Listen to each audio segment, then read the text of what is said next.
Bismillahirrahmanirrahim. Assalamualaikum warahmatullahi wabarakatuh. Dan selamat pagi kepada semua warga FKAB. Alhamdulillah. Alhamdulillahirabbil alamin wassalatu wassalamu ala asyrafil anbiya'i wal mursalin sayyidina Muhammadin wa ala alihi wa sahbihi ajma'in. Subhanaka la ilma lana illa ma 'allamtana innaka antal alimul hakim. Wala haula wala quwwata illa billahil aliyyil azim. Alhamdulillah, hadirin hadirat sekalian, bersyukur kepada Allah Subhanahu Wa Taala kerana pada pagi ini kita masih lagi diberi peluang untuk meneruskan sesi tazkirah Fakulti Kejuruteraan dan Alam Bina di UKM yang tercinta ini, dan ini adalah merupakan tazkirah kali yang ke-54 ya di fakulti kita, alhamdulillah. Dan bersama-sama kita pada pagi ini ialah penceramah yang begitu hebat sekali ya, yang berbahagia Ustaz Muhammad Hakim bin Muhammad Noor, yang mana beliau merupakan pengerusi kepada NGO Serantau Muslim yang cukup popular ya, dan juga pengarah kepada Akademi Jiwa Hamba. Ya, ya Ustaz Hakim, apa khabar? Alhamdulillah. Alhamdulillah. Bersiaran dari Melaka ya? Dari Jabat. Sekarang tengah travel ke Johor. Tengah travel ke Johor. Dalam kereta ke? Kat rumah ya? Tak. Dekat ada tempat yang selesa. Okey, alhamdulillah. Tempat yang selesa. Okey. Tajuk tazkirah pada pagi ini ialah restart hidup sebelum munculnya fitnah terbesar akhir zaman. Masya-Allah, menarik tajuknya ya. Baik, sebelum kita teruskan kepada sesi tazkirah ini, seperti biasa kita mulakan dulu sesi kita ini. Okey, sebelum kita mulakan dulu dengan Al-Fatihah, dengan umul kitab Al-Fatihah. Amin. Baik. Baik, seperti biasa kita jemput yang berbahagia Datuk Profesor Insinyur Dr. Wan Hamidun, Wan Badruzzaman, yang merupakan dekan fakulti, untuk memberikan kata-kata aluan. Silakan Datuk. Bismillahirrahmanirrahim. Alhamdulillahirabbil alamin. Wassalatu wassalamu ala asyrafil anbiya'i wal mursalin wa ala alihi washabbihi ajma'in. Assalamualaikum warahmatullahi wabarakatuh. Apa khabar semua rakan-rakan, ahli warga FKAB dan tetamu semua? Sihat ya? Alhamdulillah. Terima kasih Dr. Zul, Jabatan apa? Kejuruteraan Kimia, betul. JKKP. Terima kasih JKKP. Dr. Masli ada hari ini. Alhamdulillah. So kita ucapkan selamat datang dan salam Jumaat yang berkat ni kepada semua, dan lebih-lebih lagi kepada tetamu undangan kita, Ustaz Muhammad Hakim. Ustaz, sihat Ustaz? Alhamdulillah sihat. Welcome. Ahlan wa sahlan ke Fakulti Handasah ya. Kita Handasah ya. Okay, Ustaz Muhammad Hakim tadi telah nanti ada perkenalan lagi lebih lanjut tentang latar belakang, sedikit biodata tentang Ustaz. Tajuk yang dikongsi pada pagi ini adalah restart hidup sebelum munculnya fitnah terbesar akhir zaman. Ini menarik tajuk ni, dan kita look forward lah untuk mendengar seperti yang kita berbual tadi dalam ruang breakout tadi. Fakulti memang sangat menitik beratkan Ustaz perkara berkaitan dengan keseimbangan, tentang segala perkara lah. Nak restart ni agaknya, apa maksudnya Ustaz nak restart? Nanti Ustaz cerita ya. Terima kasih kepada rakan-rakan yang tak jemu-jemu berada dalam sesi tazkirah ini kali ke-54. Mudah-mudahan kita terus istiqamah insya-Allah. Semoga Allah memberikan kita keberkatan dalam kehidupan ini, kesihatan tubuh badan, ketenangan fikiran insya-Allah. Yang mana ada masalah, selesaikan masalah. Yang sakit, disihatkan insya-Allah. Yang mana tak ada anak, berikan anak. Dan semualah kita nak berjaya dunia dan akhirat. InsyaAllah tak rugi ya, kita lapangkan masa sekejap pagi ni, setiap Jumaat untuk santapan rohani kita. Terima kasih sekali lagi, jazakallah khair kepada Ustaz Muhammad Hakim, dan jazakallah khair kepada semua warga FKAB, pensyarah, saya ada juga pengurusan Timbalan Dekan, pengurusi jabatan, ketua-ketua pusat, ketua program penyelaras dan ahli-ahli semua di kalangan akademik dan bukan akademik, dan juga tetamu kita daripada luar fakulti. Okay, saya kembalikan kepada Dr. Muhammad Zul Haziman untuk meneruskan majlis kita. Terima kasih. Assalamualaikum warahmatullahi wabarakatuh. Waalaikumsalam warahmatullahi wabarakatuh. Terima kasih Datuk atas kata-kata aluan tersebut. Baik, kita nak mulakan tazkirah, tapi sebelum tu sekecitanya saya nak baca nak memperkenalkanlah penceramah kita pada pagi ini ya. Ustaz Muhammad Hakim Muhammad Noor adalah seorang pendakwah yang memberikan fokus kepada agenda pendidikan, kebajikan, kepimpinan dan ekonomi ummah.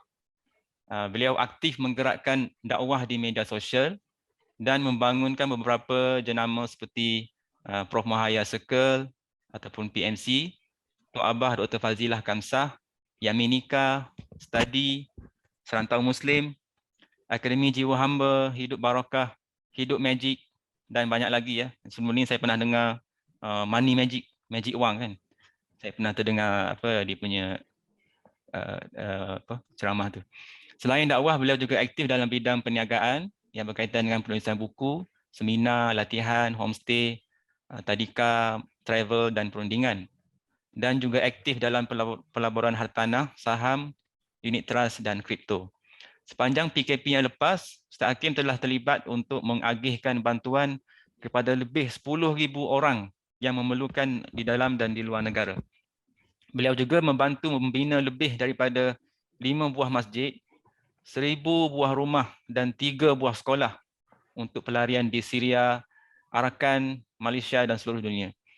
Dari segi latar belakang pendidikan, beliau merupakan lulusan diploma pendidikan syariah, ijazah sarjana muda elektrikal dan elektronik, kejuruteraan elektrikal dan elektronik, JKIS, dan sedang menyambung pelajaran dalam sarjana pengajian Islam, master in pengajian Islam.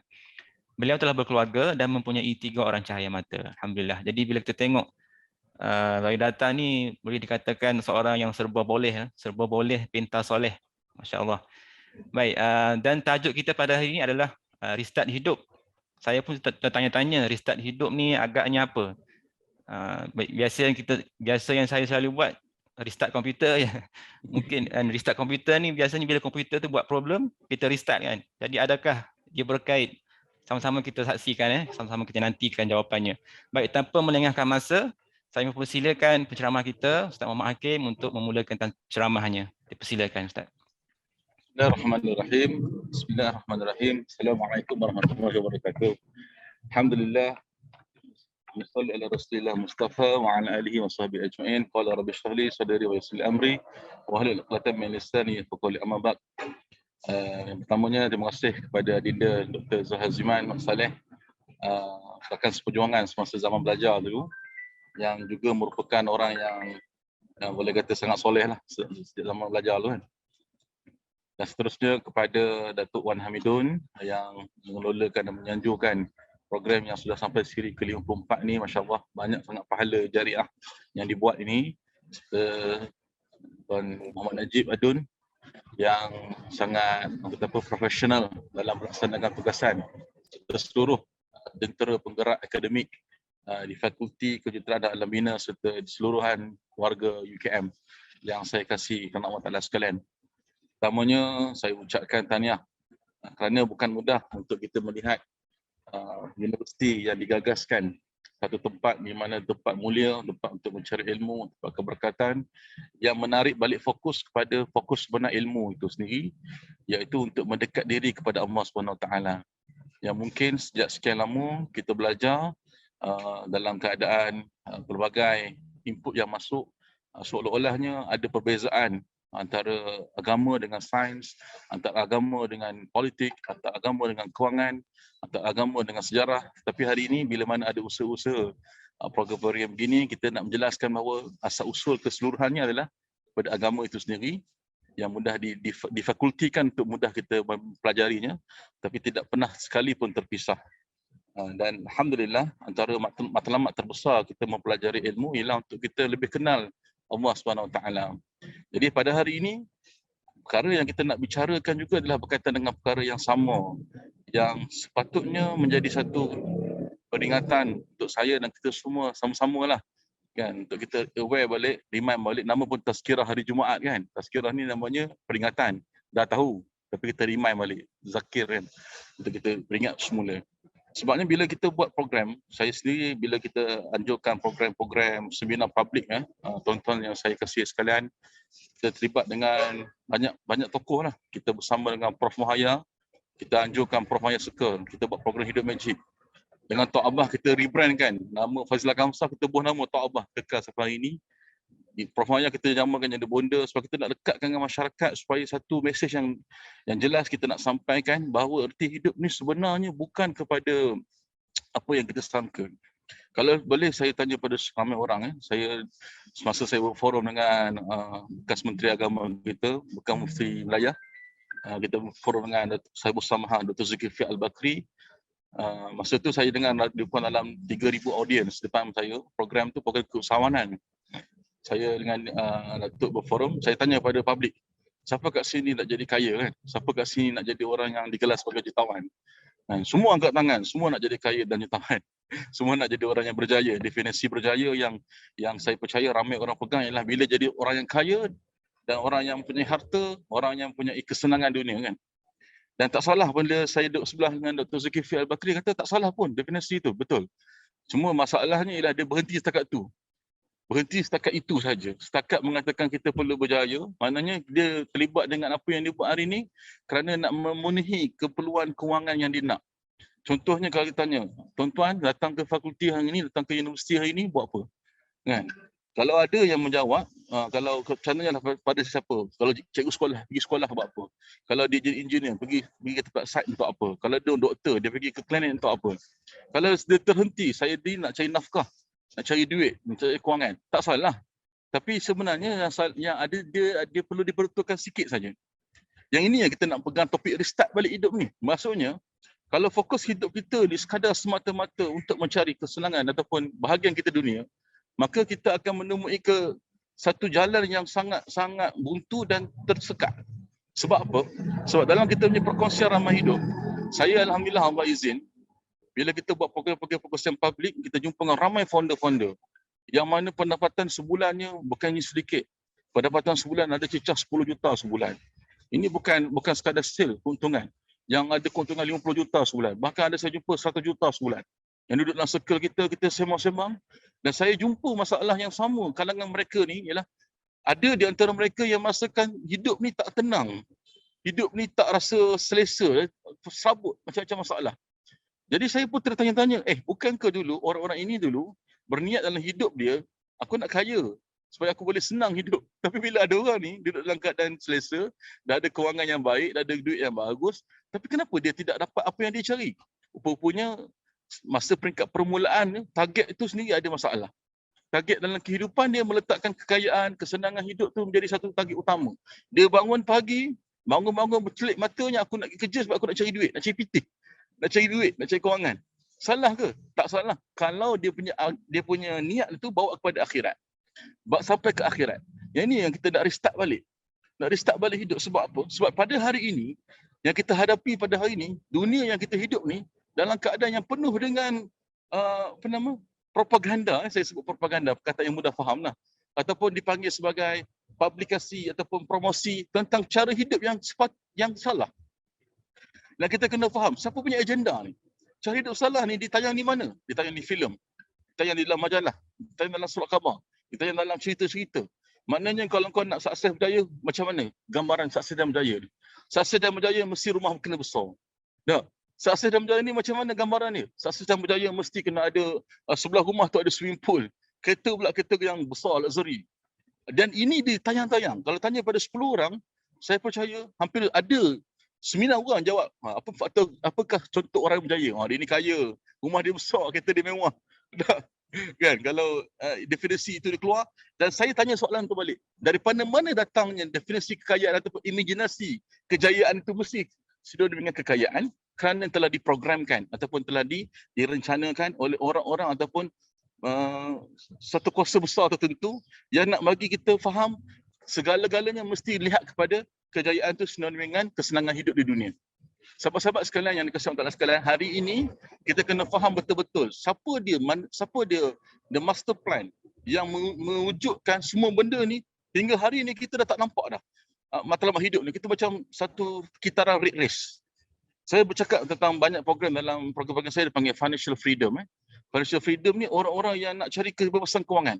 Kalau boleh saya tanya pada sahabat-sahabat sekalian yang duduk dalam kita punya perkongsian pagi ni, kalau saya tanya berapa ramai yang nak duduk dalam keadaan financial freedom, saya boleh jamin insya-Allah semua angkat tangan. Semua rasa nak financial freedom. Tak payah fikir beban hutang, tak payah fikir beban kewangan, relax nak pergi mana, relax nak cuti mana, nak makan apa, nak pergi apa nama semua tak ada rasa risau. Betul tak? Dan macam mana dapat financial freedom ni? Yang ini yang ramai tokoh-tokoh ataupun kat luar sana cerita untuk dapat financial freedom, syaratnya mesti kena ada kekayaan, mesti kena ada kewangan, mesti kena ada kerja, mesti kena ada bisnes, mesti kena ada passive income. Yang mana meletakkan aktiviti-aktiviti tersebut kepada sekitar, kepada keduniaan. Yang mana saya nak betulkan balik pada hari ini, mudah-mudahan insya-Allah, mungkin sesi kita ni sekejap je, tapi boleh berbekas.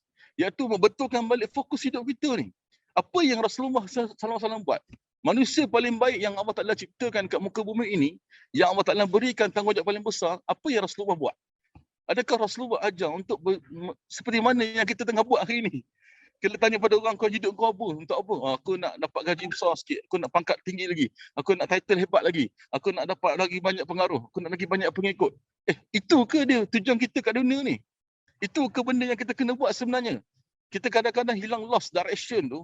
Macam mana kita nak pergi? Contoh saya sekarang ni ada dekat Ulu Tiram, Johor.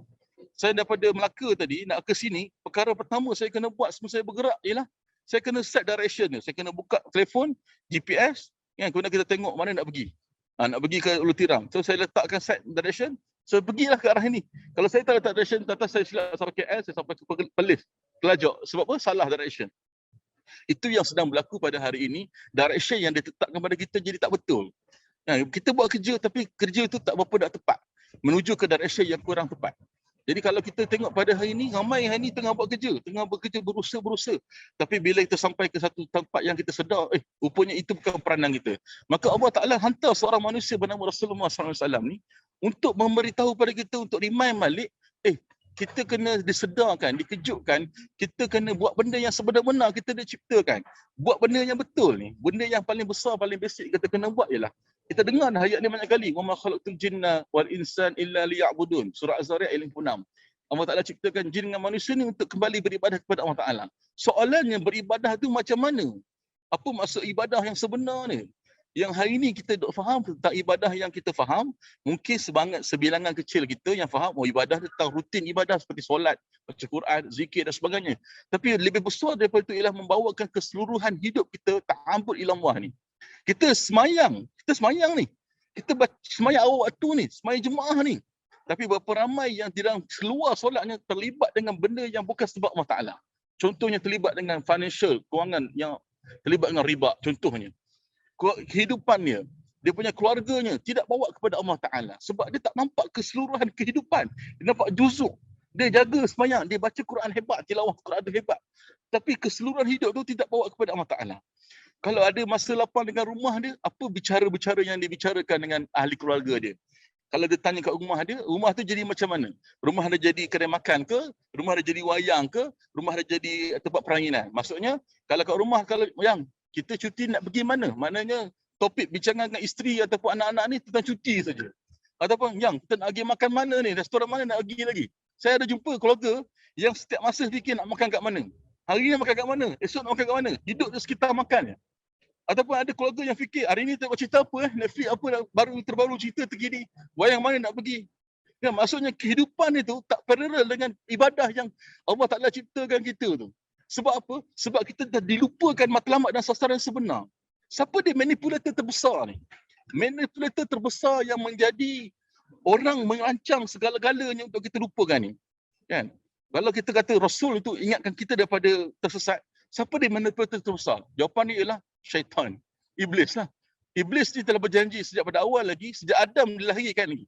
Sejak Adam ni tak wujud lagi, dia dah benci pada Nabi Adam lagi. Ya, sebab Nabi Adam ni, bila dia ciptakan, dia belum betul-betul sempurna kejadian pun, suruh sujud pada Nabi Adam, dalam keadaan Nabi Adam belum sempurna lagi kejadian pun, Iblis ni dah tak suka dah. Dan dia telah berjanji untuk sesatkan sampai ke hari kiamat. Dipendekkan cerita, kebengangan Iblis kepada umat manusia ni maka dia berusaha setiap masa untuk lupakan tujuan manusia ada kat bumi dan dia punya ejen-ejen dia. Dan ejen-ejen ni sedang bertebaran kat seluruh dunia. Ejen-ejen syaitan ni. Sebab tu kalau kita baca dalam surah An-Nas, Qul a'udzu birabbin nas, malikin nas, ilahin nas, min syarril waswasil khannas, allazi yuwaswisu fi sudurin nas, minal jinnati wan nas. Ejen-ejen iblis ni syaitan yang terdiri daripada dua makhluk. Makhluk yang pertama namanya jin. Makhluk jin ni adalah golongan yang kita tak nampak dengan alam mata kita, tapi mereka berusaha menyesatkan kita. Tapi kena ingat di sana ada satu lagi golongan namanya manusia. Manusia yang sentiasa nak bawa kita menjauhi daripada tujuan kita hidup. Dan manusia ini adalah dikelas sebagai syaitan. Siapa dia syaitan-syaitan di kalangan manusia? Mereka yang merancang agenda ni lah. Yang mana sampai kita terlalai.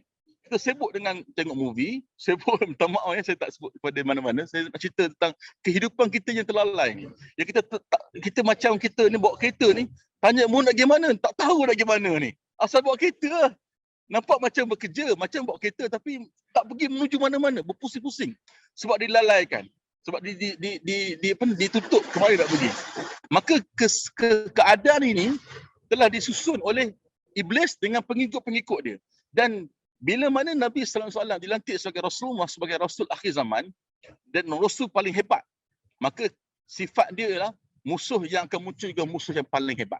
Dan musuh yang paling hebat yang akan muncul di akhir zaman ini adalah tentera dia paling kuat oleh iblis ni. Tentera yang paling kuat iblis dia ni lah makhluk ni. Dan makhluk ni telah hidup ribuan tahun.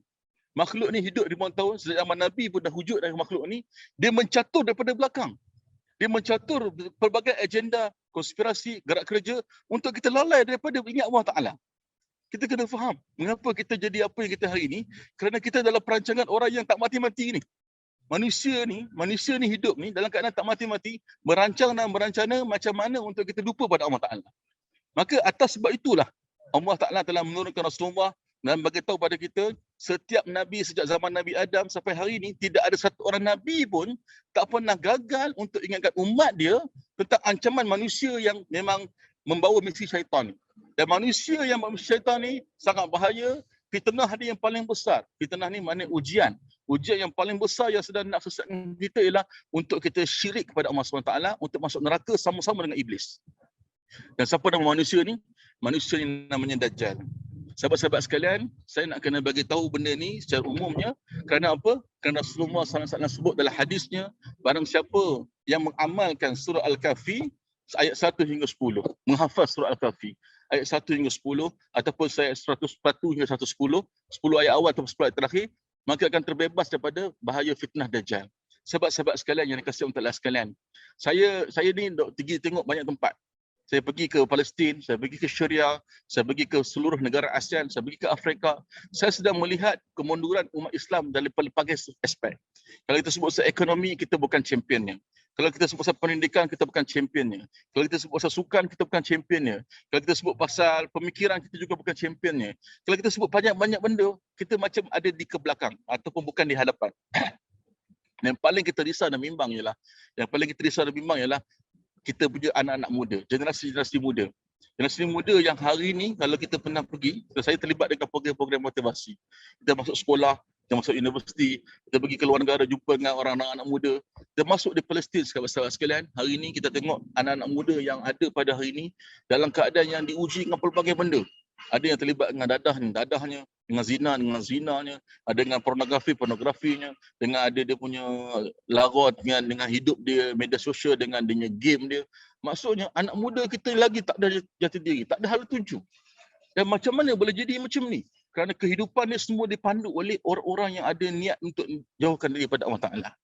Sahabat-sahabat sekalian, dalam surah Al-Kahfi ni cerita tentang siapa dia? Tentang pemuda-pemuda yang nak bagi tahu pada kita di akhir zaman nanti kita akan menghadapi dengan Dajjal ni. Dan Dajjal ni tak datang seorang diri, dia datang dengan kuncu-kuncu dia. Dia datang dengan permainan-permainan dia. Yang saya nak bagi tahu antara benteng paling utama untuk menghadapi Dajjal ini ialah memahami apa maksud surah Al-Kahfi. Artinya ilmu tu. Siapa dia yang dalam benteng ilmu ni? Orang macam tuan-tuan sekalian dekat universiti ni lah. Orang yang mempelajari ilmu, yang mengajar ilmu dan mengamalkan ilmu. Dan ilmu yang paling penting kita kena faham dan kena tahu ialah ilmu berkaitan dengan Al-Quran itu sendiri. Sebab itu dalam surah Al-Kahfi, Bila kita kaji dan kita bedah yang kenapa kena baca surah Kahfi pada hari Jumaat? Kenapa kena amalkan, kena hafal surah Kahfi? Setiap hari kena baca 10 ayat pertama ataupun 10 ayat terakhir. Rupanya terkandung di situ pelbagai perkara yang perlu kita pelajari, mudah-mudahan boleh jadi intipati bawa balik dalam tazkirah pagi hari ini. Sahabat-sahabat sekalian, saya nak cerita Dajjal ini bukan benda main. Bukan benda yang kita kata, ya risaulah ini semua cerita-cerita konspirasi lah, cerita yang kita menakut-nakut, tak. Sebab Nabi sebut. Dan Nabi sebut ni maknanya benda yang kita kena beriman dan kita kena buat preparation. Apa persiapan kita menghadapi fitnah terbesar akhir zaman ni. Sebab kita dalam dia punya red race. Dalam dia punya permainan ni. Dalam banyak permainan yang kita sedang tak sedar. Kita termasuk dalam permainan dia rupa-rupanya. Nak kena sedarkan, nak kena rekap, kena buat backup call. Kejut, bangun. Kita ni kena macam umpama ada satu rumah tengah terbakar. Kan? Kita duduk dalam rumah tu. Ataupun kita nampak ada orang duduk dalam rumah tengah terbakar. Dalam rumah tu ada aircon. Dia sedang rasa selesa aircon, tak ada masalah. Dan kita nampak rumah terbakar, kita kena bagi tahu dia. Kena ketuk pintu dia. Bangun. Keluar rumah ni. Rumah dah terbakar. Dia akan cakap, apa terbakar, tak rasa panas pun. Kan? Aircon ada, molek-molek ada, kipas semua elok. Kan? Dia selesa boleh baring atas katil tidur. Tak, kita kata kau tak nampak. Kau dalam rumah yang sedang terbakar. Kau mesti kena keluar dari rumah ni. Keluar daripada keadaan yang kamu sedang selesa hari ni. Sahabat-sahabat sekalian, kita umpamanya dalam rumah yang sedang terbakar tu. Kita perlu dikejutkan, dikeluarkan untuk lihat sebenarnya seluruh sistem kehidupan kita ni mesti betul-betul berlandaskan pada apa yang Al-Quran nak. Apa yang Nabi SAW ajak. Kalau kita tengok pada cara kehidupan Nabi dan para sahabat, apakah yang perlu kita tiru dan kita ikut. Tapi hari ini kita ambil juzuk-juzuk. Juzuk-juzuk yang kita risau ni. Maknanya kita sekadar ambil Al-Quran, hadis dekat mana? Dekat ibadah ritual. Dekat mana? Dekat solat. Dekat mana? Dekat baca Quran. Dekat mana? Dekat zakat. Dekat mana? Dekat umrah, haji, puasa. Takat tu je, 5 rukun Islam. Tapi keseluruhan kehidupan kita ni, bagaimana kita lihat untuk kita aplikasikan agama. Sebab tu Dajjal ni, sifat dia lah nanti, dia akan bawa manusia ni untuk bawa kepada keyakinan ada Tuhan lain selain Allah. Maka sekarang ni, sahabat-sahabat sekalian, Dajjal punya kuncu-kuncu telah buat kerja. Kalau kita tengok daripada berbagai hadis sahih, kalau saya nak cerita panjang, tapi salah satu hadis yang sahih mencerita tentang antara benda yang Dajjal akan buat ialah untuk bawa orang mengaku dia Tuhan, mengaku dia ni adalah orang yang boleh bagi makanan, boleh bagi dia rezeki, boleh bagi dia macam-macam benda. Sahabat-sahabat sekalian, kita tengok kehidupan kita hari ni. Tak payah cakap banyak, kita tengok pada orang lain, tengok sekitar kita. Hari ini, berapa ramai yang yakin, yang percaya bahawa saya insya-Allah masa depan saya terjamin kerana saya ada gaji.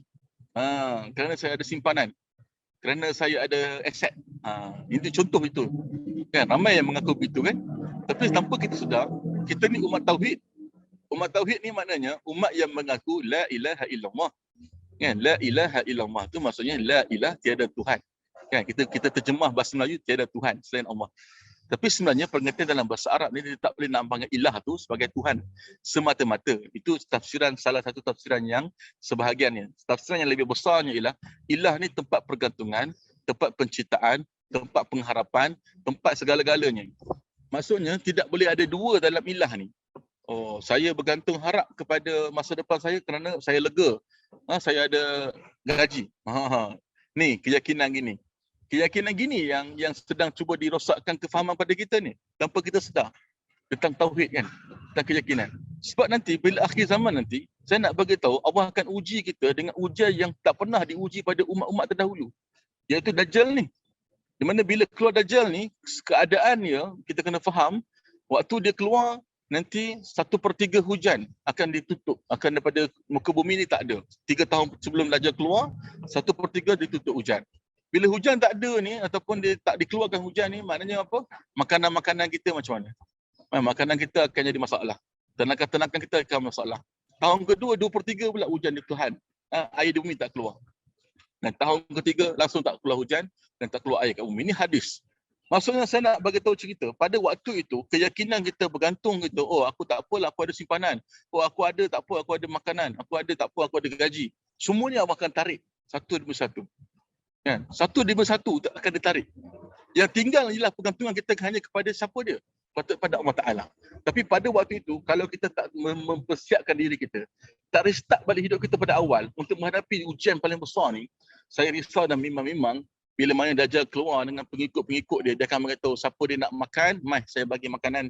Satu je syaratnya, Tok Long, Tok Ayah, makcik, Mak Long, kalau nak masuk, kalau nak makanan ni ambil banyak mana nak makan, tapi satu, mengaku saya sebagai Tuhan.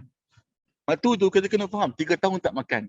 Anak kecil menangis, cucu menangis, kan? Isteri kelaparan. Apa kita nak buat ni? Kan? Dalam keadaan kalau kita tak memperkuatkan tauhid kita pada Allah Ta'ala. Yang kita kena faham pada hari ini, ramai duk rasa benda ini benda yang normal, tak ada masalah. Tapi sangat-sangat bahaya. Saya bagi contoh mudah faham tentang perkara ni. Kita berkaitan dengan tauhid ni, persiapan paling besar. Bila berkaitan mana contoh, kita kata, kita ni demam, pening kepala, sakit kepala. Benda pertama kita cari kat Malaysia ni apa? Kita cari Panadol. Kalau sakit kepala, pening. So lepas tu kita makan ubat, kita sembuh. Maka kita cakap, oh, Alhamdulillah, saya sembuh sebab makan Panadol. Tak. Boleh tak begitu? Boleh tak macam tu ucapan kita? Kita berhenti cakap saya sembuh kerana makan Panadol. Boleh tak gitu? Maka kita semua tahu, kita jawab, tak boleh lah. Sebab apa? Sebab Panadol ni bukan menyembuhkan. Panadol ni asbab, yang menyembuhkan ialah Allah Ta'ala. Allah yang menyembuhkan, kita tidak ubat tu tidak menyembuhkan. Ubat ni asbab. Tapi hari ini tanpa kita sedar, kehidupan kita semua macam tu. Semua macam tu. Semua bergantung kepada asbab, bergantung kepada sebab menyebabkan. Maka sebab apa kenyang? Sebab saya makan. Sebab apa kamu dah tak mengantuk? Sebab saya dah tidur. Kita bergantung pada asbab. Yang ini kita nak betulkan balik kehidupan kita ni. Sebab kita selalu merasakan bahawa kehidupan kita ni kita yang kontrol.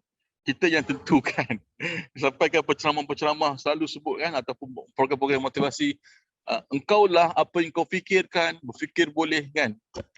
Kau boleh, tak salah ke Ustaz? Tak salah. Yang masalah yang saya nak sebut ni ialah bila merasakan kesemua benda yang kita buat ni kerana diri kita. Saya nak bagi tahu sahabat-sahabat sekalian, dalam pengikut Nabi Musa AS ada seorang manusia nama Korun. Korun ni, dia ni bukan, kita tahu kan, Korun ditenggelam oleh Allah Ta'ala kat muka bumi ni, bukan sebab dia tak solat tau.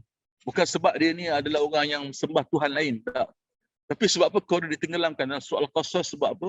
Sebab ucapan dia. Ucapan dia kata apa? Ucapan dia kata, segala yang harta yang aku ada ni kerana ilmu dan pengetahuan yang aku ada. Merasa diri hebat. Merasa diri dia power atas usaha kita. Ini hati-hati tuan-tuan sekalian. Benda ni semua benda yang Allah Ta'ala tak suka dan Allah Ta'ala murka. Umat dahulu Allah Ta'ala bayar cash on the spot tenggelam. Kalau hari ni benda tu berlaku, saya kira ramai tenggelam. Ramai tenggelam. Pasal apa sukses menjaya? Oh, saya punya kajian ni hebat ni. Pasal apa kau dapat 11A? Kan sekarang ni SPM mau keluar result kan. Interview budak. Macam mana dapat belajar? Macam mana dapat result cemerlang? Oh, saya cemerlang sebab saya belajar. Sebab saya belajar, saya cemerlang ni. Nah, hati-hati sahabat-sahabat sekalian. Ini semua ucapan-ucapan yang boleh membahayakan akidah kita. Jadi macam mana nak lapik benda tu? Macam mana nak bagi okey? Berkena sambung perkataan dengan biiznillah. Dengan izin Allah Ta'ala. Saya sembuh makan ubat Panadol dengan izin Allah Ta'ala. Tak, saya kenyang makan nasi dengan izin Allah Ta'ala. Saya berjaya sebab saya study dengan izin Allah Ta'ala. Maka dengan izin Allah Ta'ala itulah kita berjaya. Hari ini kita kena faham, di dunia kita menghadapi keseluruhan masalah yang kehidupan ni, sebab kita meletakkan kebergantungan dan kekuatan itu kepada diri kita sendiri. Dan ini yang Dajjal akan pegang. Sebab bila kita rasa kebergantungan pada diri kita sendiri, pada aset kita, pada harta kita, pada perniagaan kita, pada title kita, pada pekerjaan kita, pada apa saja kita miliki, kalau Allah tarik semua tu, kita hilang pegangan tu, hilang pegangan. Dan bila datang Dajjal memberikan solution, na'udzubillah min zalik. So, boleh faham nak ke laju sangat saya cakap ni? Boleh Saya nak bagi tahu boleh faham Okay, alhamdulillah. Sekarang ni masalah yang paling besar ialah kurangnya pergantungan kepada ilah. Itu masalah yang paling besar.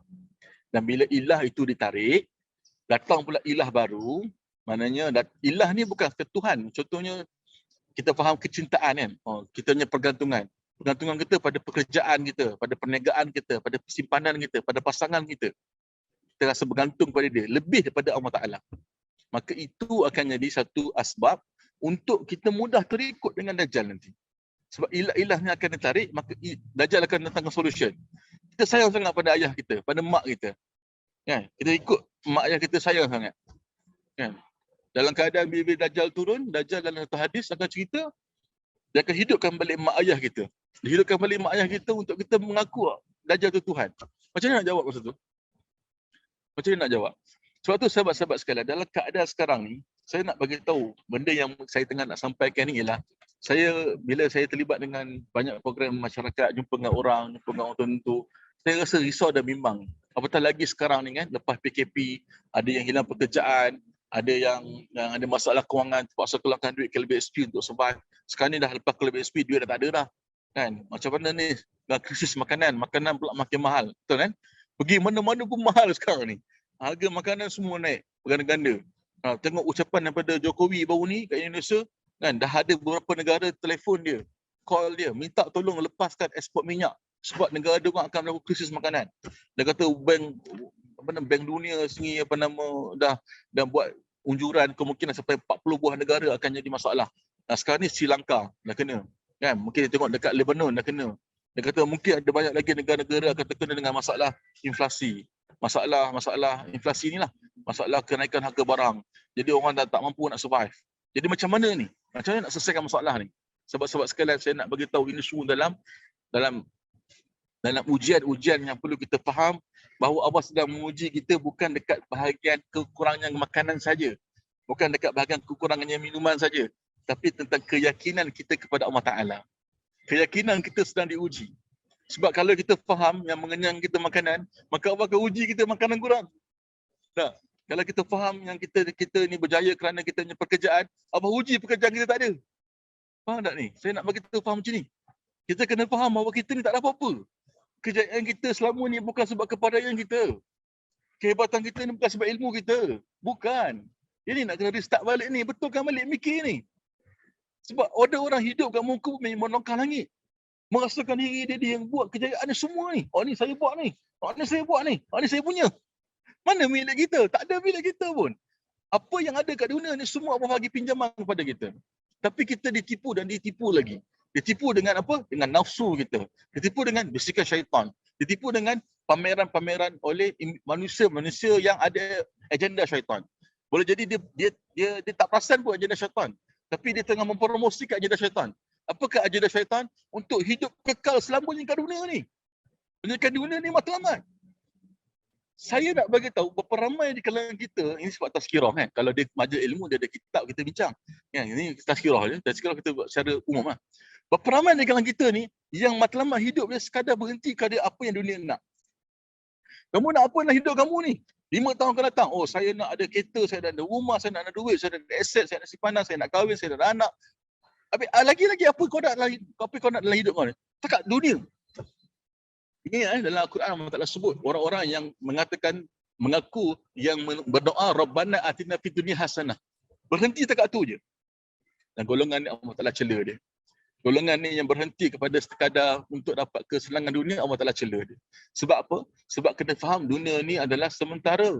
Dunia ni bukan matlamat. Tapi hari ni berhenti setakat tu je. Nak kena bawa balik kepada Rabbana atina fid dunya hasanah wa fil akhirati hasanah wa qina azabannar. Matlamat akhirat inilah yang menjadi punca kepada kejayaan Islam. Sahabat-sahabat sekalian, kita pause sekejap. Kita tengok balik. Pada satu ketika dahulu, di mana kedudukan umat Islam ni, kita berjaya menguasai 2/3 dunia. Dengan pelbagai kerajaan-kerajaan yang ada. Sama ada kalau Khalifah Rashidin ke, Bani Umayyah ke, Abbasiyah ke, Osmaniyah ke. Kita menguasai sampai 2/3 dunia. Teknologi dari segi sudut kejuruteraan, dari segi sudut mekanikal, dari segi perubatan, kita yang sesat, kita yang mulakan. Barat tiru daripada Islam. Macam mana Islam boleh jadi hebat satu ketika dahulu? Kita kaji balik rupa-rupanya mereka hidup bukan dengan menjadikan dunia sebagai matlamat, tapi mereka hidup dengan menjadikan akhirat sebagai matlamat. Mereka tak nampak kehidupan kesenangan dunia. Mereka buat sesuatu itu adalah untuk menyebarkan agama dan dakwah. Sahabat-sahabat sekalian, kalau kita tengok balik zaman Nabi SAW dalam Haji Wida. Haji Wida ni haji terakhir Nabi. Waktu sampaikan khutbah Wida tu, ada lebih kurang 100,000 sahabat Nabi. Ada bersama-sama Nabi pada waktu itu. Tapi bila meninggalnya dan wafatnya Nabi SAW, kalau kita tengok sekitar Madinah, tak sampai 10,000 pun jenazah sahabat. Mana lagi 90,000 lebih? Mana lagi 90,000 sahabat? Mereka tak duduk kat Madinah. Mereka tak duduk setempat. Mereka pergi musafir. Pergi berdakwah. Sa'ad bin Abi Waqqas. Kuburnya dekat Guangzhou, China. Sa'ad bin Abi Waqqas tu, sahabat Nabi duduk kat Guangzhou, China. Kita tengok lagi. Siapa lagi? Abu Ayyub Al-Ansari. Kuburnya dekat kota Konstantinopel. Sahabat-sahabat Nabi semua pergi keluar. Mereka mempunyai misi besar. Mereka mempunyai misi bukan untuk dunia. Mereka misi untuk akhirat. Maka barang siapa yang kejar akhirat, dunia akan datang bergolek. Sahabat-sahabat sekalian, ini yang kita sedang cuba kempenkan. Restart balik hidup kita untuk kita hidup di akhirat. Hidup untuk akhirat. Hidup untuk mendapatkan redha Allah Ta'ala. Hidup untuk jelas, aku bukan nak dapatkan senang hidup dunia, aku nak hidup akhirat. Sebab Nabi SAW sebut, dunia ni adalah penjara bagi orang mukmin. Penjara bagi orang mukmin, benda bukan tempat senang. Bukan tempat mudah. Bukan tempat untuk kita berseronok. Tapi kalau hidup kita, pagi-pagi kerja, balik kerja, petang cari tempat makan kat mana, malam tengok movie mana, nak bercuti kat mana, tang mananya penjaranya? Tang mananya kesusahannya? Tempat mudah moleknya? Kat mananya perjuangan?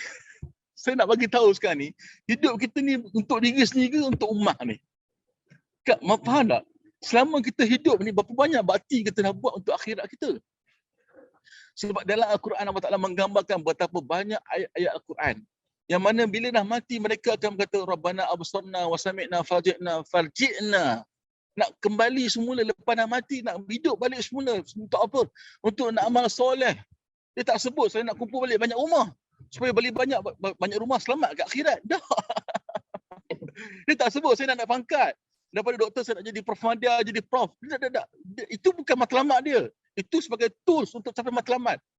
Bapa you nak jadi profesor, jadi doktor, jadi pensyarah? Sebab you boleh menyampaikan agama. Itu matlamat besar dia. Menjadi contoh teladan. You ada duta-duta Islam yang bersedia dekat fakulti. Orang tengok mana ada orang Islam cerdik pandai. Ini ada.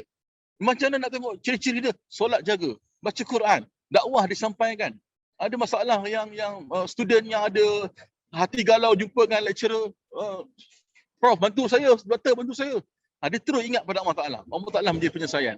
Dia tak bawa diri kepada dunia ni. Bila dia cerita, kamu kena berjaya. Kamu kena belajar supaya apa? Supaya boleh mendapat apa? Kita kena faham skrip tu. Kalau kita selama ni mereka kata, okay, kamu berjaya supaya boleh kerja. Boleh kerja sedap-sedap nanti. Grad nanti boleh dapat gaji besar. Ubah ayat tu. Supaya kamu grad nanti kamu boleh jadi seorang yang boleh menyebarkan kehebatan Allah Ta'ala. Boleh menyebarkan dakwah Islam di tempat mana tempat kamu berada. Jadi ini yang kita nak buat, dan Dajjal ni sebenarnya dia akan muncul kat mana kita kat mana pun dia akan muncul. Sebab tu hadis Nabi. Cuma bila dia muncul, bersediakah kita?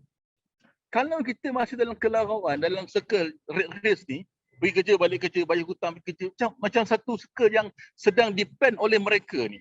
Mereka ni siapa dia? Kunci-kunci Dajjal lah, supaya kita sibuk dengan apa? Sibuk dengan dunia. Sibuk dengan kehidupan dunia sehingga tak fikir kehidupan akhirat ni. Sebab sekalian, kita ni duduk kat mana ni? Kita duduk kat alam mana? Kita tahu kan sebelum kita alam rahim. Sebelum tu alam ruh. Alam ruh masuk alam rahim dan sekarang alam dunia. Dekat alam rahim kita berapa lama? 9 bulan 10 hari. Dekat alam dunia berapa lama? Maksimum 60-70 tahun. Nabi sebut dalam hadis kan, umur ummati baina 60 wa 70, antara 60-70 tahun. Sahabat-sahabat sekalian, agak-agak lepas mati pergi mana? Ada selalu fikir tak soalan ni? Semua dah tahu dah. Lepas mati ada kehidupan lain. Kehidupan lain kat mana? Alam barzah. Alam barzah ni macam mana keadaan alam barzah? Sahabat-sahabat sekalian, kalau kita tengok buku-buku berkaitan dengan alam barzah ni kan, kita boleh faham lah macam mana keadaan kesusahan hidup dia. Bagaimana dalam alam barzah ni akan lebih panjang daripada alam dunia. Habis dah ke lepas alam barzah? Tak habis lagi. Ada alam kiamat lah. Kat situ ada mahsyar, ada mizan, ada soal jawab tentang apa saja kita buat. Hidup kita kat dunia katalah 60 tahun. Tolak kita tak balik sebelum tu ialah 10 tahun, ambillah 50 tahun kita hidup. 50 tahun ini saja yang kita kena rasa susah payah untuk akhirat. Lepas tu dah tak ada nak buat apa-apa dah. Jadi auto cruise. Ke alam barzah, masuknya alam barzah, ke alam kubur nanti dia tanya soalan. Kita nak repeat balik Allah. Kembalilah aku balik kat dunia ni. Aku rasa nak buat balik amalan ni. Nak baca al-Mulk dalam kubur ni ada lawyer. Tak boleh dah. Dekat alam mahsyar, ya Allah, tengok orang tu bawa pahala, orang ni bawa pahala besar-besar. Dekat alam mahsyar nanti, semua yang kita tak nampak, ghaib ni nampak. Kat mahsyar nanti, Masya Allah, Tabarakallah, keadaan kita ni macam mana gamak-gamaknya. Kita kena faham keadaan kita kat sana dah jadi auto cruise. Tak boleh nak buat apa dah. Tak boleh nak kata, aku nak tambah sikit amalan, nak sedekah, aku nak selawat sikit sekarang ni. Tak ada mana dah. Nak tahlil ke, nak istighfar ke akhirat, tak ada dah, tak boleh dah. Maksudnya kalau boleh buat pun tak ada pahala pun. Tak, maksudnya macam mana ni? Maksudnya itulah ada kehidupan sebenar. Kan? Sebab Allah Ta'ala sebut dalam Quran, "Mama fil hayat mata'ul hayat illa ghurur." kehidupan kat dunia melainkan benda yang sia-sia dan main-mainnya. Tapi selama ni kita dikempenkan seolah-olah dunia ni lah segala-galanya. Dunia lah everything. Kewangan kita, kita punya keluarga kita, kita punya kenaikan gaji kita, kenaikan pangkat kita, position kita, career kita, aset kita, whatsoever lah. Tak. Hingga kita lupa kita ada alam yang seterusnya sampai ke alam syurga ataupun alam neraka. Jadi sahabat-sahabat sekalian, saya nak bagi tahu kita ni bukan masalah kerana kita tak tahu, tapi kita terlupa dan kita terjerat dengan perangkap ni. Kita terjerat dengan perangkap Dajjal ni. Dajjal ni bukan sekadar individu je. Jadi memang ada satu individu manusia yang telah dijumpai oleh sahabat Nabi pada zaman Nabi, yang saya cerita, tapi dia ada perangkap-perangkap Dajjal. Dia ada dia punya permainan. Dajjal ni maksudnya penipuan ataupun pembohongan ataupun perancangan untuk menipu. Dia panggil Al-Kazzab. Dajjal ni jahat. Maksudnya nama Dajjal tu, Dajjala ni, maksudnya kejahatan, kerosakan, pembohongan maksud dia. Dan disebahkan kepada manusia bernama Dajjal ni lah. Dan saya nak bagi tahu pada zaman Nabi SAW dia telah dijumpai oleh seorang sahabat nama Tamim Ad-Dari. Sahabat-sahabat sekalian, masa kita suntuk tak panjang saya bercerita, saya pendekkan dalam hadis tersebut kan. Tamim Ad-Dari bagi tahu dia akan keluar bila telah keluar beberapa tanda ni. Antara tandanya adakah kurma di Baizan. Baizan ni kat mana? Dekat sekarang ni orang panggil Israel lah. Tapi sebenarnya tanah Palestin. Dekat Baizan ni telah tidak berbuah lagi. Kemudian dia kata tasik Tibaras ataupun the Sea of Galilee tidak lagi, sudah mengering.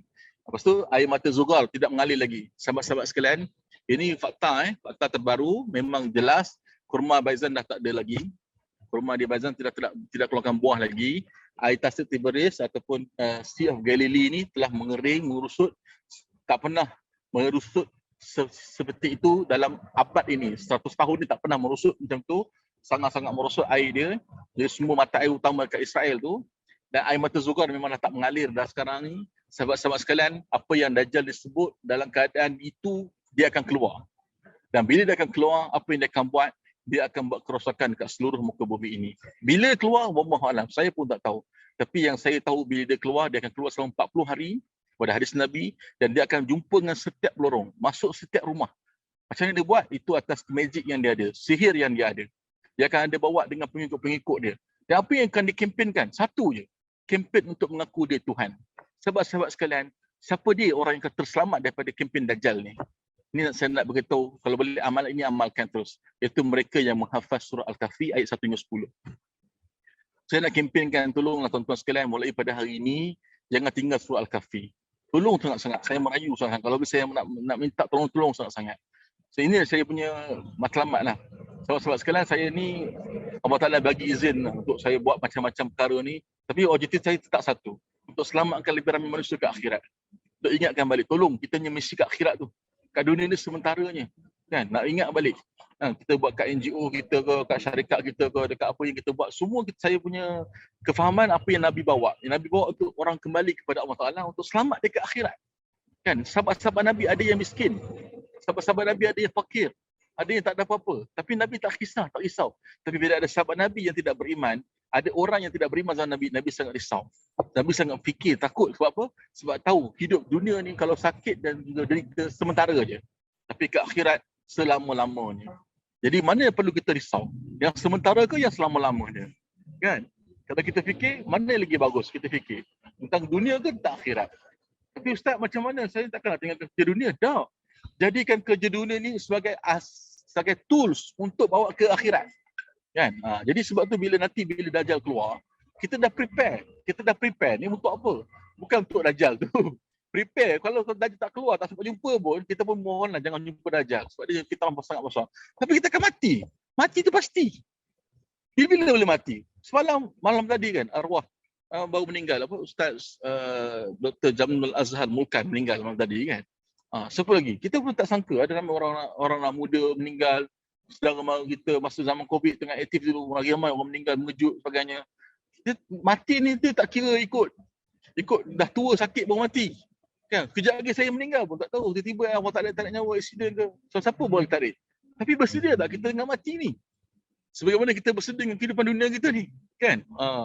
Jadi sahabat-sahabat sekalian, apatah lagi kita dekat fasa yang keempat. Dalam hadis Nabi yang panjang, saya pendekkan sikit. Saya nak beritahu ni, ancaman Dajjal ni real, bahaya dia sangat besar, fitrah dia sangat hebat. dan dia punya keadaan dia dalam keadaan 3 tanda besar tu pun dah berlaku semuanya, dan keluar pula hadis Nabi akan berlaku 5 fasa. Fasa pertama fasa nubuwah. Ni zaman kenabian dah berlaku. Kan? Ni fasa sebelum berlakunya kiamat akan berlaku 5 fasa. Keduanya minhaju ala nubuwah. Ini Khalifah Rashidin selama 30 tahun. Abu Bakar, Umar, Uthman, Ali dengan Hasan bin Ali. 5 orang ni kan. 30 tahun. Pindah pada Umayyah. Ini dipanggil zaman Mulkan Adan ataupun kerajaan yang menggigit. Mulkan Adan ni kerajaan yang mana mereka ni tak lepaskan pemerintahan melainkan kepada dia punya anak-anak dia kan, daripada Muawiyah, daripada anak dia Yazid kan, kemudian kepada anak dia lagi sampai ke keturunan-keturunannya Bani Umayyah. Kemudian pindah kepada Bani Abbasiyah, kemudian pindah kepada Bani Umayyah, pada Bani Utsmaniyah. Sehinggalah tahun 1924 pada akhirnya kerajaan Mulkan Adan ini tukar kepada Mulkan Jabariyah. Ini adalah hadis Nabi Ni pendek ni, ringkas. Sebab kita punya slot ni patutnya berjam-jam ni. Untuk 5 fasa ni patutnya 2 jam. Untuk Dajjal saja 2 jam. Ini kita jamak kuluhum. Cerita Al-Kahfi patutnya 2 jam kita bincang, tapi kita pendek-pendek kan. Dan Mulkan Jabariyah ni bermula sejak tahun 1924. Pasal apa? Sebab Turki Utsmaniyah ni, kerajaan Islam yang terakhir, jatuh 3 Mac tahun 1924. Jadi sejak kerajaan itu hari ini, kerajaan yang ganas, kerajaan yang berkuasa, yang keras. Tengoklah kat mana-mana tempat seluruh dunia ni pun ada kekerasan pada umat Islam. Kerajaan-kerajaan ni pun ada yang bersifat pada dictatorship dan sebagainya. Okey. Dan selepas zaman Mulkan Jabariyah akan balik kepada zaman Minhaj ala Nubuwah. Akan balik zaman yang sangat sejahtera, akan dipimpin oleh Imam Mahdi dan juga Nabi Isa AS. Ini i'tiqad dan kefahaman kita, akidah kita. Percaya akan berlakunya kemunculan Nabi Isa, akan berlakunya Al-Mahdi. Tapi nak beritahu Nabi Isa ni turun pasal apa? Saya nak tanya sahabat-sahabat sekalian. Kenapa kita beriman tak Nabi Isa tu tak meninggal? Kita beriman. Kita beriman Nabi Isa diangkat ke langit. Betul, kita beriman. Kalau orang Nasrani kata tak, dia lain, dia punya kefahaman. Tapi orang Islam percaya dia masih hidup kat langit. Dan dia akan diturunkan semula. Dan diturunkan kat mana? Dekat Masjid Batu Putih, Masjid Putih, Menara Putih, dekat mana? Dekat Damsyik, Syria. Di mana diturunkan sebab apa? Sebab diturunkan kerana nak bunuh satu makhluk Allah namanya Dajjal. Ini cerita hadis akhir zaman. Dan nak ceritanya benda ni bila nak berlaku, dah menghampirinya. Sebab zaman Mulkan Jabariyah dengan Mulkan ala Nubuwah ni, dia punya fasa stage 4 ni, kalau ikut ulama-ulama yang mengkaji hadis akhir zaman ni, dia kata dah dekat-dekat sangat dah. Sebab tu kita tengok sekarang ni keseluruhan dunia, banyak sangat fitnah-fitnah pelik-pelik ni. Ya, kalau tuan-tuan paling perasan sangat-sangat, masa sekarang cepat. Tengok tadi pukul 8.30, sekarang dah pukul 9.30.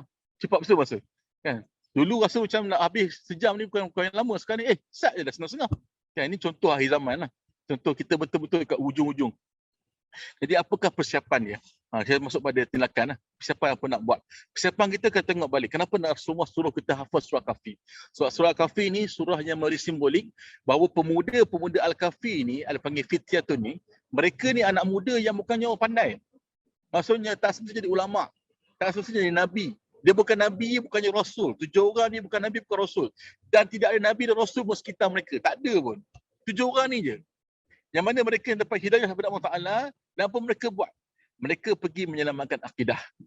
Pergi menyelamatkan akidah ni macam mana cara dia? Kita kena tengok Al-Quran. Apa yang tindakan surah Al-Kahfi, pemuda-pemuda Al-Kahfi buat ni? Pemuda-pemuda Al-Kahfi buat ni apa? Dia buat is awal fityatu ila kahfi faqalu. Ini tindakan dia. Ya, saya nak beritahu tindakan dia apa? Faqalu rabbana atina min ladunka rahmah wa hayyi lana min amrina rasyada. Sahabat-sahabat sekalian, untuk kita dapat perlindungan akhir zaman ni, kita kena tiru apa yang pemuda Al-Kahfi buat. Sebab itu Allah turunkan wahyu ni untuk kita tiru.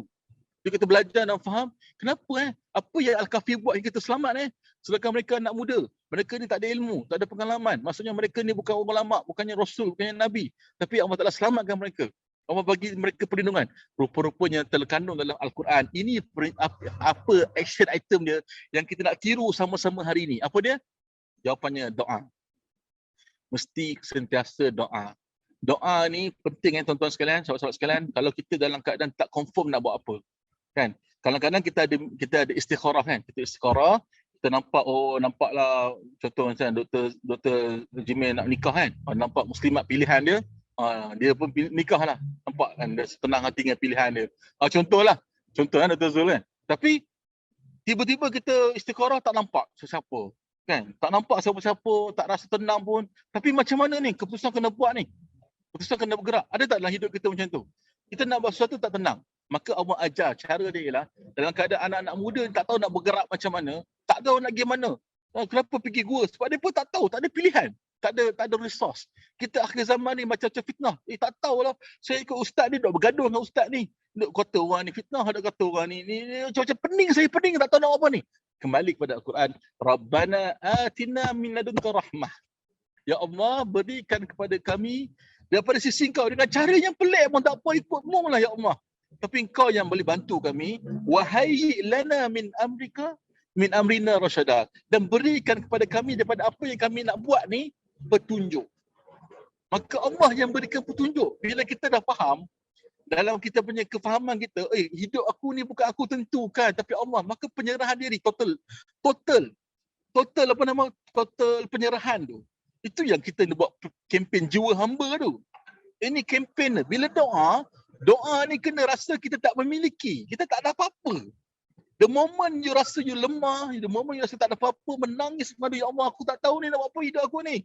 Aku ada hutang ya Allah. Aku ada masalah dengan isteri, dengan suami aku. Aku ada masalah dengan kesihatan aku. Tak tahu ya Allah.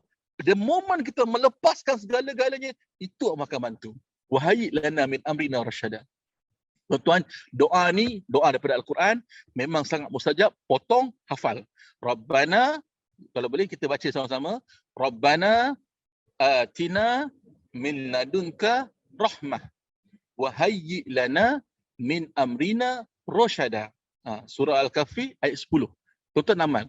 Kan balik pada ni akhir zaman tak tahu macam mana ni nak persiapan ni. Pertamanya mesti kena ada doa. Maknanya nak membangun akidah kita, pergantungan kita kepada Allah kena kuat. Itu yang pertama. Yang kedua, dalam surah Al-Kahfi ada cerita pasal dua pemilik kebun.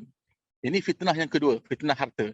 Fitnah pertama, fitnah akidah, berkaitan dengan kisah Ashabul Kahfi. Fitnah kedua adalah fitnah harta yang berkaitan dengan kisah dua pemilik kebun. Fitnah ketiga berkaitan fitnah ilmu, berkaitan dengan kisah Nabi Musa dengan Nabi Khidir. Fitnah yang keempat, fitnah kuasa, cerita tentang Zulkarnain. Hari ini masa kita pendek. Tentang fitnah ni pun setiap satu fitnah tu 2 jam. Patutnya 8 jam ni. Untuk tepi 8 jam. Kena panggil lagi. Panggil lagi kita boleh hurai. Tapi saya nak beritahu, paling-paling kita kena faham, setiap satu fitnah tu, solution dia dalam Quran. Contohnya dalam surah Kahfi, solutionnya kena serah pada Allah Ta'ala total, doa, minta Allah Ta'ala yang bantu. Sebab Allah Ta'ala yang boleh berikan hidayah. Kalau dalam kisah dua kebun ni, kita kena faham, bila kita berniat untuk memiliki harta untuk diri sendiri. Ingat untuk diri sendiri. Tak nak kongsi dengan Allah Ta'ala, Allah akan tarik harta tu. Ni kena faham ni. Mu nak gaji buat apa ni? Saya nak makan senang-senang, nak makan kecil-kecil. Allah akan tarik harta tu. Nak makan kecil-kecil tak boleh? Boleh? Boleh. Niatkan untuk orang lain juga. Saya nak ajak isteri saya makan sekali. Keluarga saya makan sekali. Untuk siapa lagi? Untuk kawan-kawan sekali. Faham tak? Untuk ada orang-orang susah saya nak tolong. Lepas tu bila orang tanya, Ustaz, kenapa Ustaz nak buat bisnes banyak ni? Saya di bisnes ada banyak sangat bisnes. 8-9 bisnes dengan pelaburan aset semua. Pasal apa saya bersungguh buat benda ni? Sebab saya tahu banyaknya orang perlu dibantu. Tak cukup dengan saya buat NGO. NGO ni memang NGO lah, purely kebajikan kan. Kita memang letakkan itu untuk daripada sumbangan orang ramai. Habis tu saya punya duit macam mana? Saya kena buat cari duit sendiri. Saya kena buat bisnes. Saya kena buat pelaburan. Dengan keuntungan dengan pelaburan saya ada, dengan keuntungan perniagaan ni, saya kena tolong orang. Sebab dalam kisah Ahli Kahfi ni, harta ni mesti kena buat untuk orang lain. Tuan-tuan ada gaji, kena niat gaji tu bukan untuk tuan-tuan, tapi niat untuk orang lain. Siapa dia orang terbaik? Khairukum man siapa dia yang terbaik? Orang yang terbaik ialah yang memberi manfaat kepada orang lain. Yang ketiga, fitnah Nabi ilmu, Nabi Musa, Nabi Khidir. Ini pun bahaya ni pada golongan-golongan yang dalam warga pendidik macam industri kan. Hati-hati sebab kita kena ingat Nabi Musa ditegur oleh Allah Ta'ala dalam kisah ni supaya dia rasa diri dia tidak berilmu. Ada orang lebih berilmu dari dia. Ni fitnah ilmu ni. Fitnah orang ada ilmu ni rasa diri pandai dah. Ni bahaya. Tapi saya rasa tabik lah pada tuan-tuan yang dalam Zoom ni sebab datang belajar, datang majlis ilmu. Ni saya tabik. Kan sebab tuan-tuan lebih berilmu saya, lebih berilmu daripada saya. Kan lebih alim, lebih warak, lebih banyak pengalaman. Tapi sudi datang majlis ilmu macam ni, Allah Ta'ala akan berkati. Sebab ini antara kerendahan hati. Orang yang takabur tidak akan masuk syurga. Siapa dia orang takabur? Orang rasa dirinya mulia. Orang rasa dirinya hebat dan merendahkan orang lain. Bila tuan-tuan masuk dalam majlis ilmu ni dengar macam ni, subhanallah, tidak ada ciri-ciri takabur. Tapi kalau tak nak datang majlis ilmu, siapa dia ustaz ni? Pandai-pandai nak cakap. Habis, hati-hati tuan-tuan. Kan, kalau kita mula rasa angkat diri, aku pandai kan? Kau tak pandai. Habis. Auzubillah min zalik. Bukan sekadar pada sesama pengajar je. Kadang-kadang dengan student kita. Student kita ni. Sebab Allah Ta'ala tegur Nabi Musa. Nabi Ulul Azmi. Tapi Allah tegur Nabi tu sebab dia rasa dia pandai dah. Ya, dalam setengah-setengah tafsir kata Nabi Musa kata, ada lagi orang lebih pandai daripada aku masa tu. Setengah-setengah tafsir beritahu cara Allah Taala tegur suruh jumpa Nabi Khidir, kan? Dan yang keempat, fitnah kuasa. Ni Zulkarnain, cerita hebatnya Zulkarnain yang kuasai timur barat, utara, semua tempat dia pergi, tapi dia sebut perkataan kekuasaan yang ada ni adalah kerana pinjaman Allah Taala untuk menyebarkan dakwah. Kalau kita ada kuasa untuk diri sendiri, hati-hati. Itu fitnah. 4 fitnah ni pintu masuk Dajjal.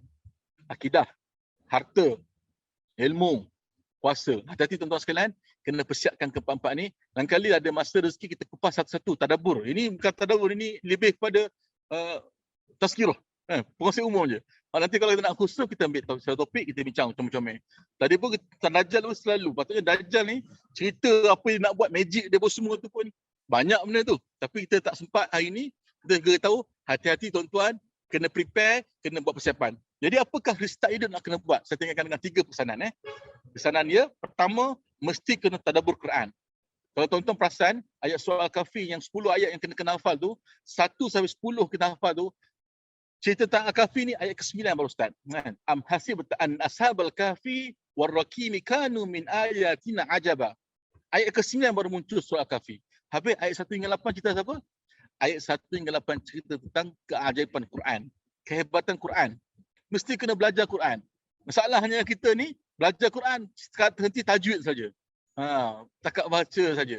Sebenarnya ini kefahaman kena dibetulkan. Macam kita beli buku resepi masakan. Kita beli buku resepi masakan, kita baca buku tu dengan berlagu. Kan? Mula-mula panaskan minyak. Contoh kan. Lepas tu taruh ikan goreng. Contoh. Kita fikir, adakah betul kita beli buku resepi tu untuk dinyanyikan? Tak. Patutnya buku resepi ni kita ambil, kita kena amalkan, praktis. Kan? Kita ambil minyak, kita letak. Lepas kita dah ada buku tu, kita kena praktis. Begitu juga Quran. Bukan untuk dinyanyikan, bukan untuk dilagukan, tapi untuk diamalkan. Macam mana nak amalkan? Kena faham. Macam mana nak faham? Kena belajar. Jadi pertamanya saya nak remindkan pada diri saya dan sahabat-sahabat sekalian, untuk restart hidup balik kita, mesti kena ada jadual untuk belajar Quran. Mesti ada kena belajar Quran. Sebab Rasulullah tinggalkan kita dengan mukjizat terbesar, iaitu Al-Quran.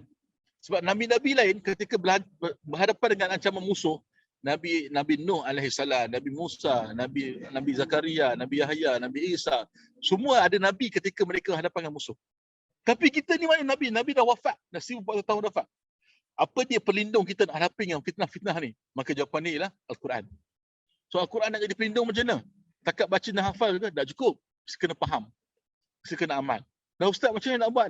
Sebab tu kita fikir sampai ke peringkat kita ada buat akademi, dalam akademi Jiwa Hamba kita buat Cinta Quran Center. Kita ada buat program mengaji Quran dulu, kemudian tadabbur Quran. Kita buat macam-macam program. Ada yang percuma, ada yang berbayar. Nak eksklusif one-to-one bayar. Nak umum percuma. Kita ada buat gitu juga. Yang kedua, saya nak beritahu tuan-tuan, susun waktu tidur. Apa kata waktu tidur tuan-tuan? Sebab bila tuan-tuan tak uruskan waktu tidur dengan waktu bangun tidur, seluruh hidup akan berterabur. Waktu tidur ni maksudnya sebelum tidur tu apa amalan sebelum tidur dan apa amalan waktu tidur. Bangun tidur pukul apa? Ciri-ciri orang beriman bertakwa mesti kena tidur sikit. Mesti bangun malam. Mesti solat tahajud. Mesti qiyamul. Sekarang kata subuh pukul 5.40. Sekarang ke 5.40 contoh kan. Kita kena cuba bangun sebelum 5.40. Permulaan sebelum subuh dah bangun. 5.30 mula-mula. Kemudian praktis pukul 5 bangun. Praktis lagi pukul 4.30.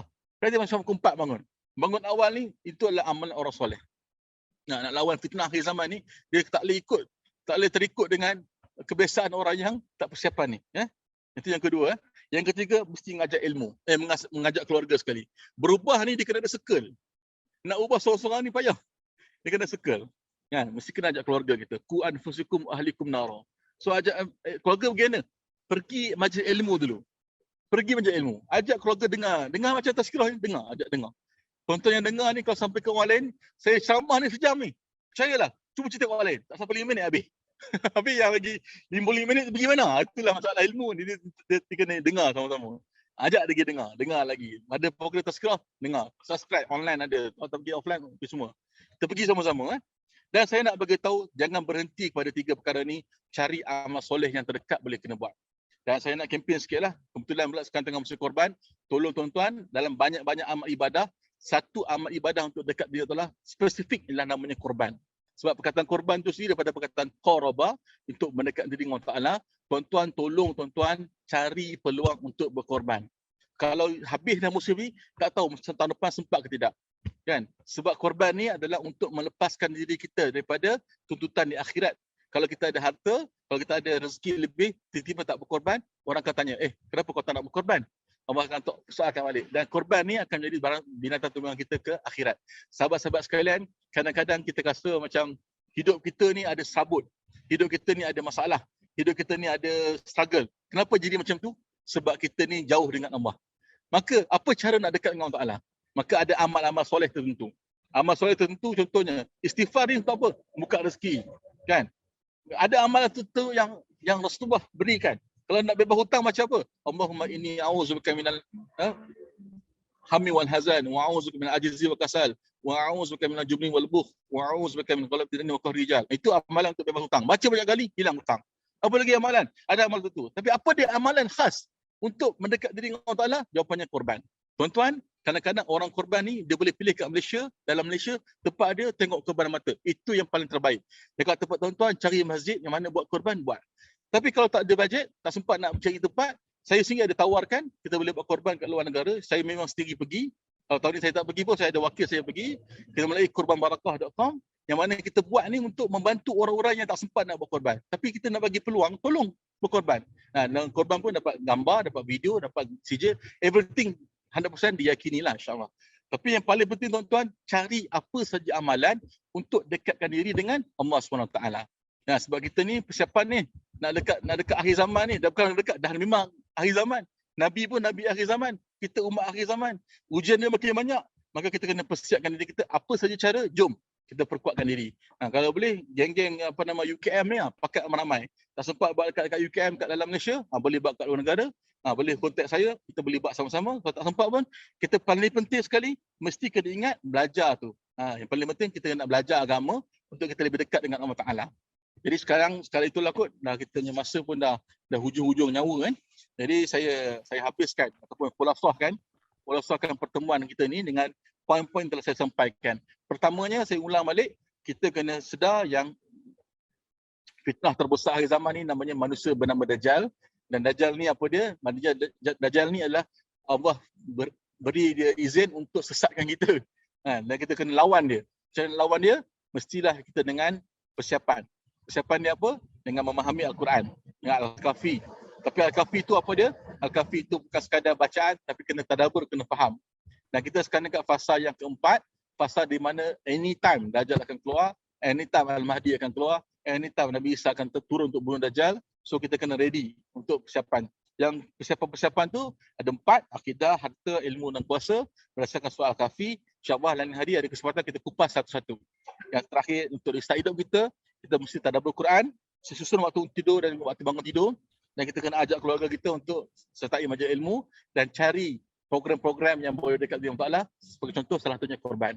Itulah sekadar perkongsian kita kali ini. Saya mohon maaf, anda penyampaian saya ni cakap laju ke kan, tak faham ke, menyentuh hati ke, terguris perasaan, saya mohon maaf. Saya tak berniat melainkan untuk ajak kebaikan kepada Allah Ta'ala. Mudah-mudahan Allah Ta'ala berikan kebaikan kepada kita semua. Mohon salam.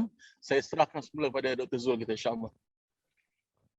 Terima kasih Ustaz Hakim di atas perkongsian dan tazkirah yang begitu bersemangat dan bermanfaat untuk kita semua.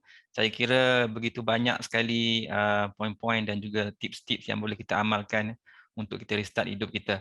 Jadi kita teruskan dengan mungkin kalau ada satu soalan, sesi Q&A kita dipersilakan kepada warga fakulti sekiranya ada.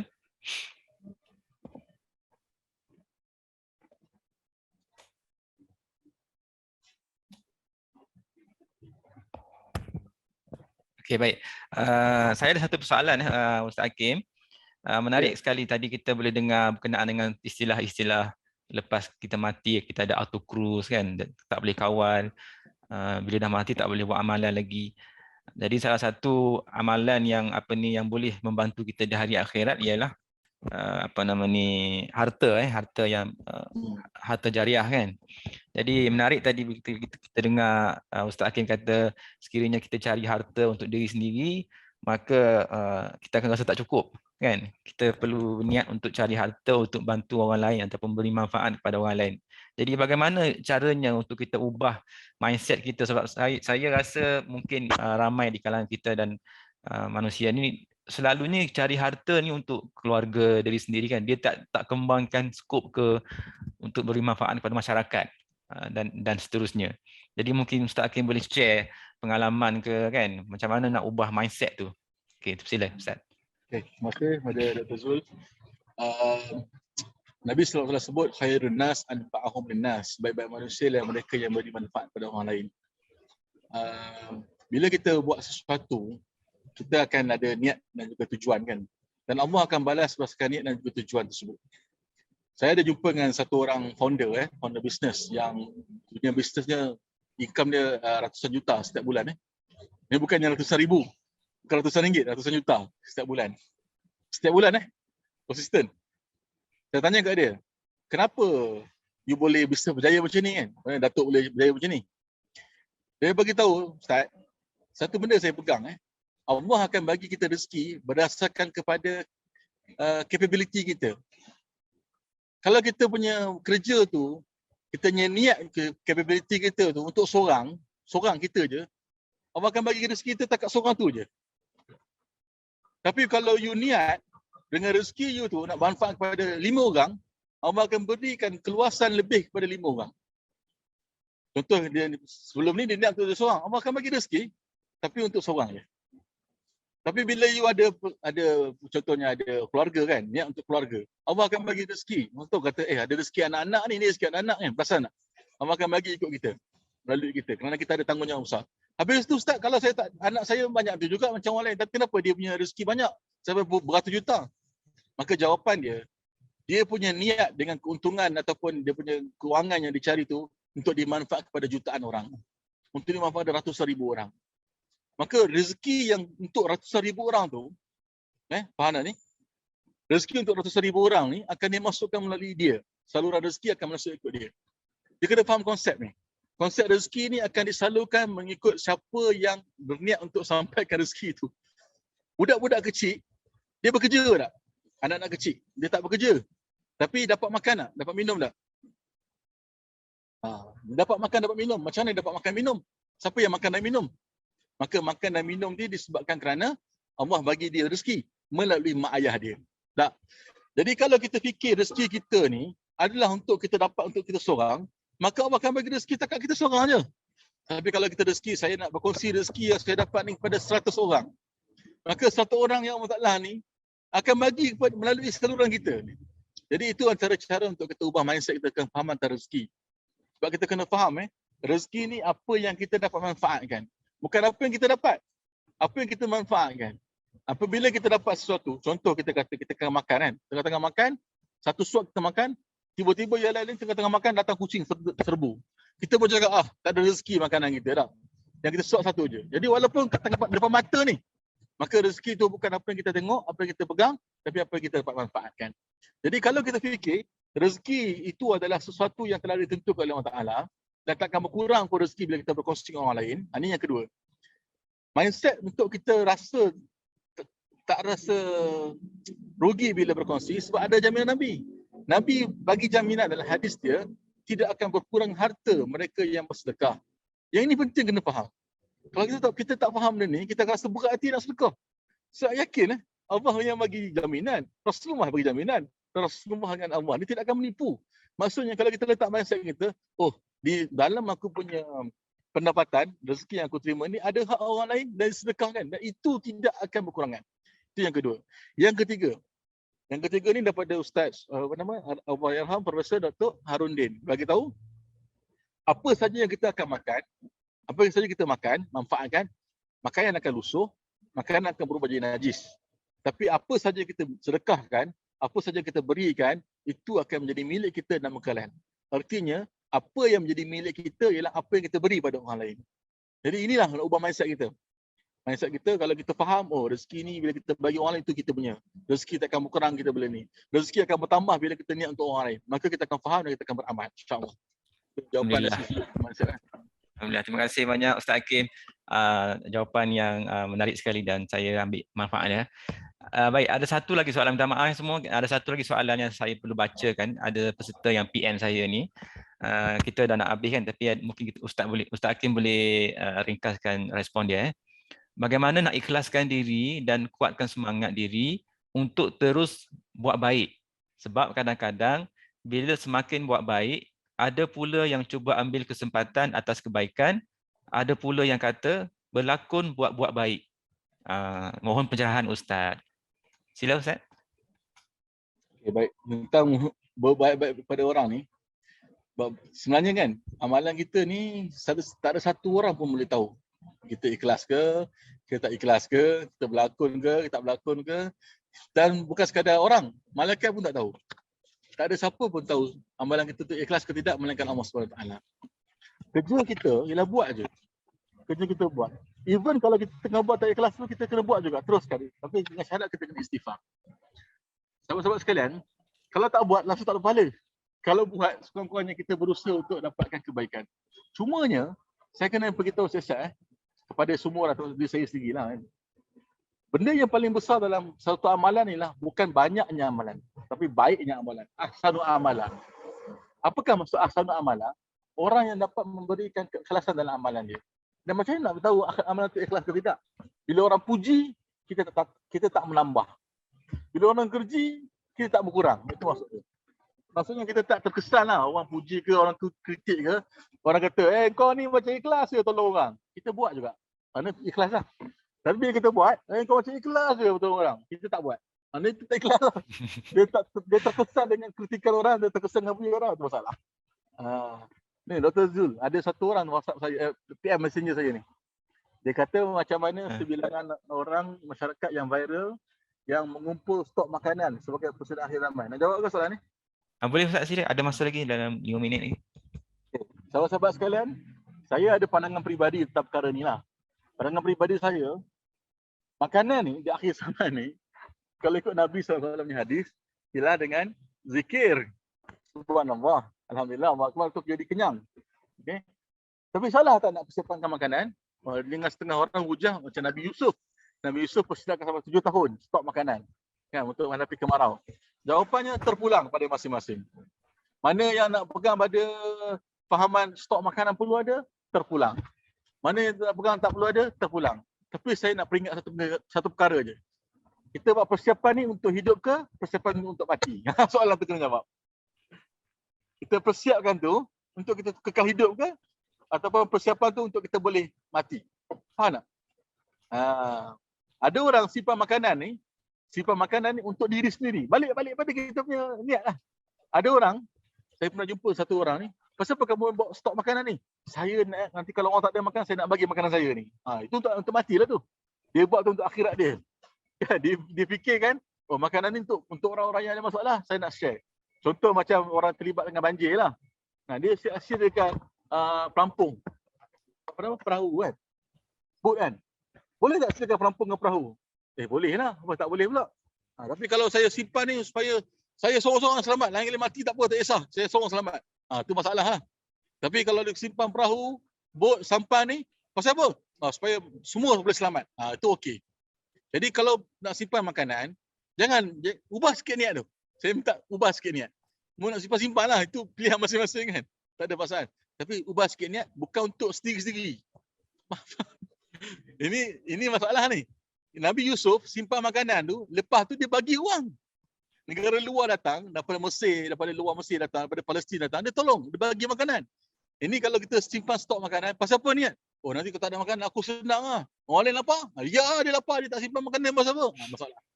Faham tak ni? Mindset tu, mindset. Nak simpan-simpan, tapi fikiran tu bukan untuk diri sendiri. Tak. Memohon alam. Alhamdulillah. Terima kasih banyak Ustaz Hakim atas jawapan-jawapan yang telah diberikan sebentar tadi ya. Alhamdulillah. Saya kira itu saja sesi kita untuk kali ini. Jadi untuk teruskan, kita teruskan dengan sesi bergambar ya, fotografi. Jadi minta semua buka kamera masing-masing dan saya serahkan kepada ICT untuk handle sesi fotografi. Okey, kita bagi masa dalam 10 saat atau 15 saat untuk semua buka kamera. Okey, kamera kat bawah. Macam tu. Okey, 1, 2, 3. Bentar. Terima kasih ICT dan terima kasih sekali lagi kepada Ustaz Hakim atas tazkirah sebentar tadi dan juga terima kasih kepada semua warga fakulti di atas kehadiran hari ini. Mudah-mudahan sesi kita pada hari ini memberi manfaat kepada semua dan jom sama-sama kita restart hidup ya sebelum berdepan dengan fitnah terbesar di akhir zaman. Aku qauli hadza wa astaghfirullahalazim li wa lakum. Kita tutup majlis kita pada hari ini dengan membaca tasbih kafarah dan suratul Asr. Terima kasih semua. Assalamualaikum. Terima kasih Ustaz Hakim. Assalamualaikum.